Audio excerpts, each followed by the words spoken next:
तो सबसे पहले बात मिशन बंगाल पर निकले अमित शाह की, जिन्होंने कोलकाता में आज प्रेस कॉन्फ्रेंस की और ममता सरकार पर जमकर बरसे।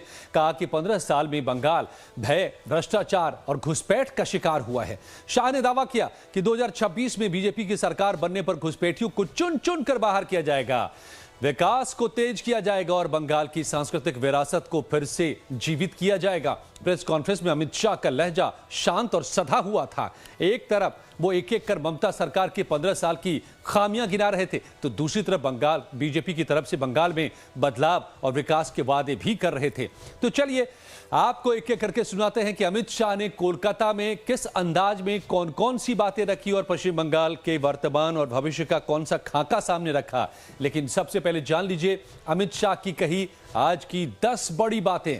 अमित शाह ने कहा कि घुसपैठ से बंगाल की जनता परेशान है, ममता सरकार घुसपैठ को बढ़ावा दे रही है, बाढ़ के लिए ममता सरकार जमीन नहीं दे रही, टीएमसी ने बंगाल को बर्बाद करके रखा हुआ है, बंगाल में भ्रष्टाचार और भय का माहौल है, ममता के नेतृत्व में भ्रष्टाचार घुसपैठ से बंगाल को निजात दिलाएंगे, बंगाल में भ्रष्टाचार और भय का माहौल बना हुआ है। यह भी अमित शाह ने आरोप लगाया कि बंगाल की जनता मजबूत सरकार बनाएगी, बंगाल में विकास का काम लगातार रुका हुआ है, जिसको बीजेपी की सरकार आएगी तो उसको आगे बढ़ाएगी, और साथ ही अपने संगठन की मजबूती पर भी उन्होंने जोर देने की बात कही। तो अमित शाह ने घुसपैठ से विकास तक के हर मुद्दे उठाए और तुष्टीकरण के आरोप के जरिए ममता को घेरने का भी काम किया। विकास को लेकर के कहा कि टीएमसी के 15 साल के शासन में लोग भयभीत हैं। शाह ने कहा कि अगले विधानसभा चुनाव के बाद पश्चिम बंगाल में विकास की गंगा बहेगी, क्योंकि टीएमसी के शासन में बंगाल का विकास थम गया था।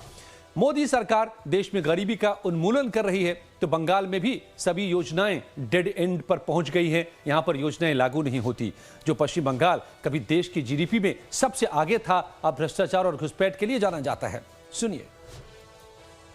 भ्रष्टाचार से पूरी बंगाल की जनता त्रस्त है। रोजवेली चिटफंड घोटाला, कैश फॉर क्वेरी घोटाला, एसएससी घोटाला, नगर पालिका नगर नियम का भर्ती का घोटाला, गाय तस्करी का घोटाला, राशन पीडीएस का घोटाला, मनरेगा का घोटाला, पीएम आवास का घोटाला, इतने सारे घोटाले हैं। बंगाल जैसे गरीब राज्य के अंदर 27 करोड़, 20 करोड़, 15 करोड़ ये राशि मिल रही है, आपकी कोई अकाउंटेबिलिटी नहीं है। अमित शाह ने ममता बनर्जी पर लगातार सियासत में उलझे रहने का भी आरोप लगाया।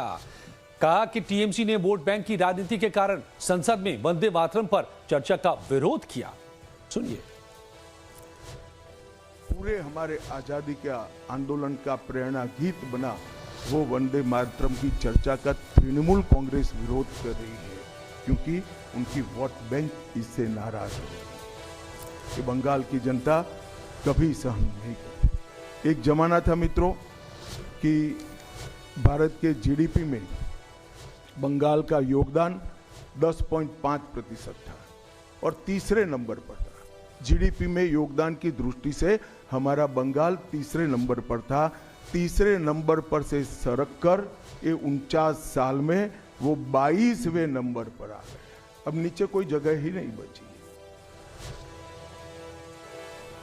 ममता ने क्या पलटवार किया ये भी आपको बताएंगे, लेकिन अमित शाह ने कहा कि बंगाल सरकार महिलाओं को उनका अधिकार देने में नाकाम रही है। संदेश खाली, आरजी कर अस्पताल, रेप केस को भी सामने रखा। कहा कि ममता सरकार उन्हें सुरक्षा नहीं दे पाई। शाह ने कहा कि ममता सरकार में हिंदू भी निशाने पर रहे। ये अभी आप कह रहे थे कि 3000 जो हैं भाजपा के कार्यकर्ता जो है घर छोड़कर भागना पड़ा उनको इलेक्शन के कारण, 300 की हत्या भी हुई है। फ्री एंड फेयर इलेक्शन कैसे होगा अगर मतलब लोग जा ही नहीं पाएंगे बूथ पर? तो देखिए ऐसी ही नीतियां अपनाई थी कम्युनिस्टों ने, मगर सत्ता परिवर्तन हुआ या नहीं हुआ। ऐसी ही नीतियां अपनाई थी उत्तर प्रदेश में समाजवादी पार्टी ने, सत्ता परिवर्तन हुआ या नहीं हुआ। लोकतंत्र में जनता महान होती है और जनता जब तय कर सकती है, कर लेती है, किसी भी तानाशाह का कुछ नहीं चलता। लेकिन आज कोलकाता में अपनी पीसी में केंद्रीय गृहमंत्री अमित शाह ने जिस मुद्दे पर सबसे ज्यादा जोर दिया वो था घुसपैठ का मुद्दा।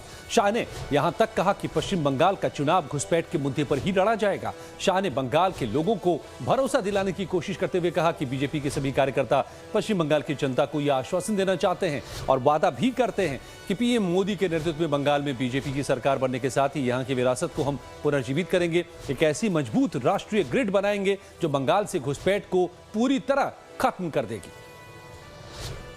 बनर्जी लगातार 2 दिनों से का एक अपना स्वभाव है, लेकिन उनपे जो है तुष्टीकरण का आरोप लगाया जा रहा है और लगातार वो पहले भी मंदिर एक बनवाई है अभी उड़ीसा के तर्ज पे, और दूसरा एक और घोषणा उन्होंने कर दिया महाकाल मंदिर बनाने का। तो चुनाव की दृष्टि से क्या आपको लगता है कि इसका मैं तो भाई किसी भी कारण से मंदिर बनाते ही इसका स्वागत करता हूं, मगर बहुत देरी कर दी है उन्होंने।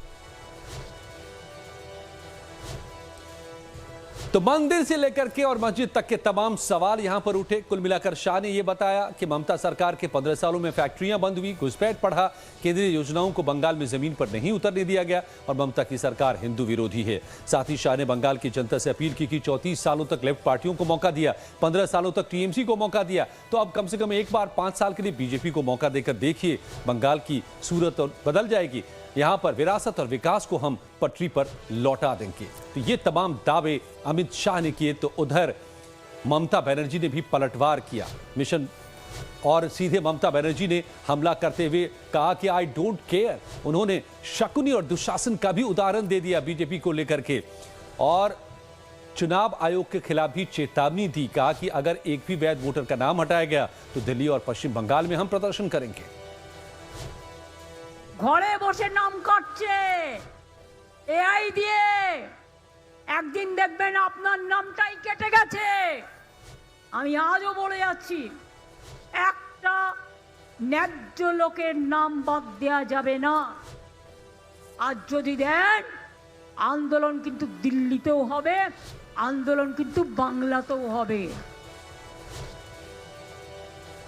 और इस सबके बीच कांग्रेस सांसद अधीर रंजन चौधरी ने आज पीएम मोदी से मुलाकात कर देश में बांग्लादेशी भाषियों के खिलाफ हो रहे बुरे बर्ताव की शिकायत की और बांग्लादेश में हिंदुओं की हत्या का भी मुद्दा उठाया।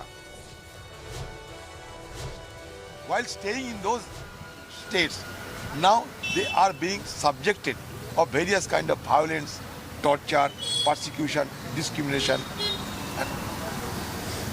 And recently, a few days back, a harrowing incident took place in Odisha, where one migrant labor from my district, Murshidabad, Jewel Sheikh, had been bludgeoned to death, had been beaten to death. The only offense that he used to speak in Bengali, and also he happened to be a Muslim, and that is why he was beaten to death. So I lack the attention of Prime Minister of India.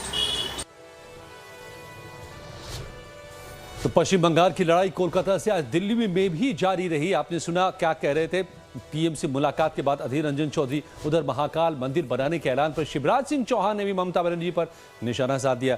उन्होंने कहा कि जब चुनाव नजदीक आते हैं तभी उन्हें मंदिरों की याद आती है। चुनाव याद आता है तब मंदिर याद आते हैं। मैं ये मानता हूं कि मंदिर हो